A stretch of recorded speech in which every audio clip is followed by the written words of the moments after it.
Saio hau Nafarroako gobernuak diruz lagundu du.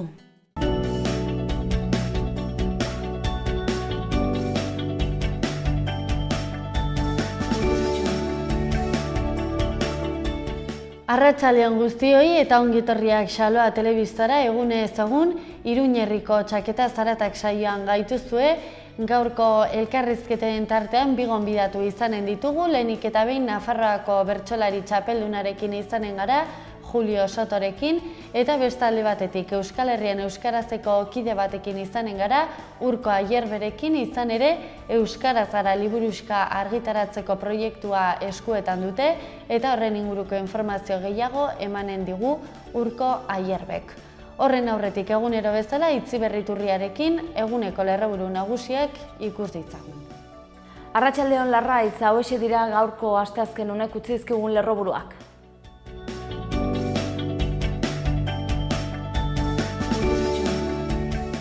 Tuteran dugu albiste gaurkoan ere, epaileak fidantzarik gabeko espetxealdi komunikatua ezarri dio igandean autoaz Zaragozako gazte bat harrapatu eta hiltzeaz akusatuta dagoen gizonari. Eta ekonomia kontuak ere hizpide ditugu gaurkoan. Nafarroako zerga ogasunak dagoeneko itzuli ditu 116.000 aitorpen negatibori dagozkien 75,6 milioi euro. Eta gai berdinarekin jarraituz, errenta aitorpenaren kanpaina martxan dagoen bitartean edo dagoen honetan, diru bilketak geroz eta txikiagoa dela jakinarazi dute, batez ere UPNren eta PSNren erreformaz geroztik. 2016an 5 milioi euroko ondarea deklaratu zuten 253 nafarrek. Eta hezkuntzan Espainiako Hezkuntza Ministerioak derrigorrezko bigarren hezkuntzako eta batxilergoko tituluak eskuratzeko proiektua aldatu du. Bi ikasgai gainditu gabe ere, DBH-ko ikasleek titulua eskuratu ahalko dute. Albiste gehiago, etxe kaleratzea gelditzeko lege egitasmoa sustatuko du PAC plataformak, hau da, hipotekek kalte eginikoen plataformak. Eta aurrera jarraituz, 20. atortxurro jaialdirako hilabeteak gelditzen diren arren, jaialdiko prestaketa eta nola doazen eta gauzak nola doazen kontatzera etorri da Xaloa telebistara Aitor Agirrezabal, jaialdiko antolatzaileetako bat. Eta bisitekin jarraituz, Nafarroako bertsolari txapeldun Julio Sotok ere bisita egin digu Xaloa telebistara. Kirola eta euskara hausnarketak eta erronkak honen inguruko jardunaldia antolatu dute hurrengo apirilaren 27-rako. Eta albisteekin bukatzeko, apirilaren 27 arte zabalik dago 2017ko Sanferminak iragarriko dituen kartela aukeratzeko epea.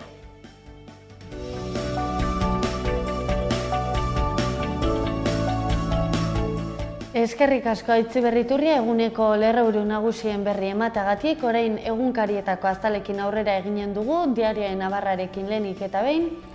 Lerroburu nagusia gaurkoan, hauxe dio, Tuteran hainbat pertsona autoarekin harrapatu zituenarentzat kartzela agindua, epaia gertaera larritzat jo du eta 4 delitu egotzi dizkio. Ordu batzuk lehenago, beste neska bat harrapatu omen zuen baita ere.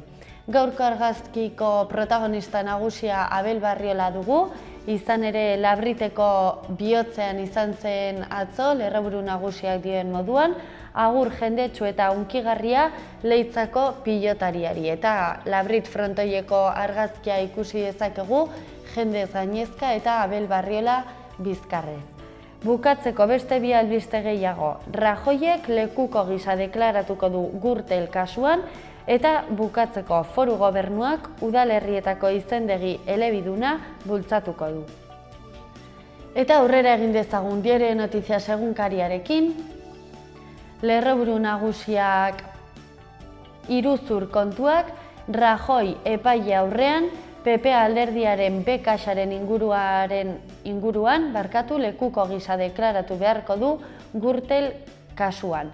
Epaiketa batean deklaratzera derrigortzen duten lehen presidentea izango da Mariano Rajoy. Gaurko argazkiko protagonista Abel Barriola dugu baita ere Diario Noticias egunkarian, agur Barriola, omenaldi jendetsua Labriten 19 urte frontoietan egon eta gero, betetako Labriten Barriola agurtzen ageri zaigu argazki nagusian. Eta amaitzeko beste bi albiste gehiago, batetik Navarra Arena aurrean emakume bat hilda kotxe batek harrapatuta, eta bigarrenez eskolarteko nesken futbolak ikusmina sortu du taxoaren. Aurrera egin dezagun gaurko Gara egunkariko azalarekin.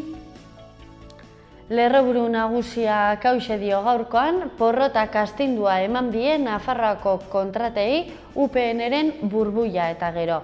7 eraikitzaile handienetatik 2 soilik jarraitzen dute aurrera. Subkontratek gainera ordainketak ez dituztela egin salatu dute. Gaurko argazki protagonista Frantziako hauteskundeak dugu, Melenchonek ezkerra gillotinatik ateratzearekin amesten du. Frantzia intsumiso baten hautagaia ikusi dezakegu argazki nagusian. Eta bestalde, bukatzeko beste bi albiste gehiago, hauteskundeak 3 urte aurreratu ditu Mayk Brexita argudiatuta. Eta bukatzeko heriotza baten berri eman behar dizuegu, Carlos Eslepoien inguruko obituarioa dakarte gaurkoan Gara egunkarian, inpunitate faxistaren aurka bizitza oso bat ozeanoaren bi aldeetan. Eta gaurko Berri egunkarian erresuma batua protagonista nagusi. Hortxe ikusi dezakegu erresuma batuko lehen ministroa argazki nagusian, Theresa May, hauteskundeak Brexita tinkatzeko, ezustean erresuma batuko bozak aurreratzea erabaki du Theresa May lehen ministroak ekainaren 8an eginen dituzte. Oposizioa ahuldu eta kontserbadoreen gehiengo absolutua bermatu nahi du Europa uzteko negoziazioei begira. Beko aldean argazki batez ere lagunduta, 2 gurpil eta 8 begi, hortxe ikusi dezakegu txirrindulari bat errepidean, badira segurtasun gailuak eta bete beharreko ohiturak ziklistentzat, baina hala ere errepideak arriskutsu izaten jarraitzen du haientzat. Legeetan eta autogidarietan jokabidean ikusten dute zer aldatua. Eta bukatzeko, epaileak gaur aztertuko du Oier Gomez presoaren zigorra eteteko eskaria. Eta bukatzeko, joan gaitezen Euskal Herria irratiko lagunen agerkarira. 3 albiste nabarmentzekoak azalean, batetik babesgabe dauden 1456 adin txikiko artatu ditu Nafarroak dagoeneko, eta hezkuntza kontuak bestalde batetik, Nafarroako Unibertsitate Publikoak irailaren 4an hasiko ditu helduden ikasturteko klaseak. Eta bestalde, 5 milioi euroko ondarea deklaratu zuten 2016an 243 nafarrek.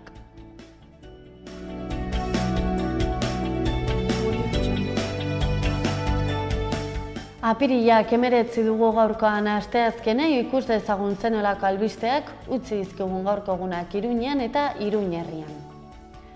Iruñarekin hasteko geologia eta sorginak, Zugarramurdi eta tunel karstikoa hizpide gaur izanen dira ingurumen hezkuntzako museoan egingo den hitzaldian. Arratsaldeko 7etatik aurrera, leizeak eta museoak kudeatzen dituen enpresako arduradun Ainhoa Agirrek hartuko du hitza.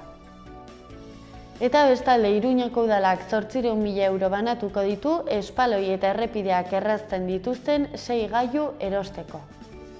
Diru kontuekin aurrera eginez, Iruñeko udalak 50.000 euro banatuko ditu errehabilitazio zentroetako egonaldiak ordaintzeko. Nafarroako gobernuarekin elkarlanean egindako laguntza izanen da eta iturri urriko pertsonei zuzendutako deialdia da honako hau.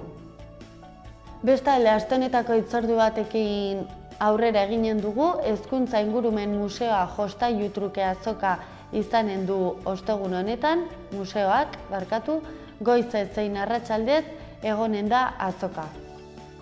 Eta Gaztediaren etxean euskal dantza izanen da protagonista nagusi larunbata honetan, Hortzada Ardantza taldearen eskutik, eta bestalde, Ardantzeta eta Down sindrome elkartetik dokumental bat eskainiko dute.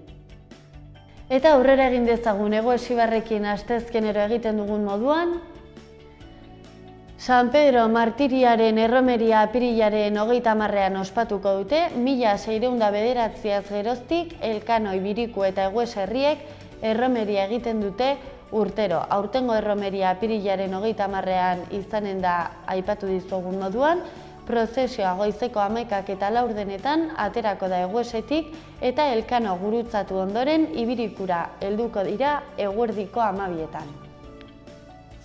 Bestelako kontuak ere badituzte Eguesibarren, eskubide sozialetako departamentuaren kontziliaziorako diru laguntzak behar espezifikoak dituzten familiendako emango dira, laguntzak eskatzeko epea azaroaren 2an amaituko da. Eta bestalde, kirol kontuekin aurrera eginez, 16. Palazio Gorraiz saria eginen da apirilak 23 goizeko 10:00 aurrera. Udalaren kirol eskoletan izen emateako berriz aukera egonen da 2017-18 ikasturteari begira, epe hau 2017ko apirilaren 24tik maiatzaren 10 bitartean izango da. Eta Etxauribarra aldera joanen gara oraingoan, euskararen eguna ospatuko dute maiatzaren 6an, Orkoienen izanen da egun hau, egitarau zabala antolatu dute egun osorako, haurrentzako tailerrak, musika bazkaria eta hainbat gauza gehiago ere izango dituzte. Bestalde, Nafarroako toki erreformari dagokionez, eskualdeko proposamena egin dute Etxauriko udalean, udal web orrialdean eskuragarri daukazue proposamen hau. Eta hainbat diru laguntza deialdi ere argitaratu dituzte Etxauribarreko udalean, besteak beste hauexek dira argitaratu dituztenak, euskara ikasteko diru laguntzak eta euskarazko udalekuetako laguntzak. Eta bukatzeko joan gaitezen Galarreko zendea aldera, adinekoentzako txangoa izango dute 2017 urte honetan, apirilaren 21ean, ostiralarekin, txangoa Errioxako Bibanko upategira. Izen emateak apirilaren 9 arte egin zitezken, eta goizeko 9:00 6:30 izanen da txango hau. Magazinaren lehenengo zatia alde batera utzita, orain elkarrizketen tartearekin aurrera eginen dugu, lehenik eta behin bertsolaritza kontuak izanen ditugu, izan ere laugarren txapela duela gutxi jantzi egin zuen Julio Sotok, eta berarekin egoteko aukera izanen dugu. Ondoren, Euskal Herrian euskarazeko kide batekin egonen gara, Urko Ayerberekin, izan ere proiektu bat dute eskuartean, euskaraz gara liburuxka argitaratzeko proiektuarekin hortxe dabiltza eta hainbat azalpena emanen dizkigu proiektu honen ingurukoak.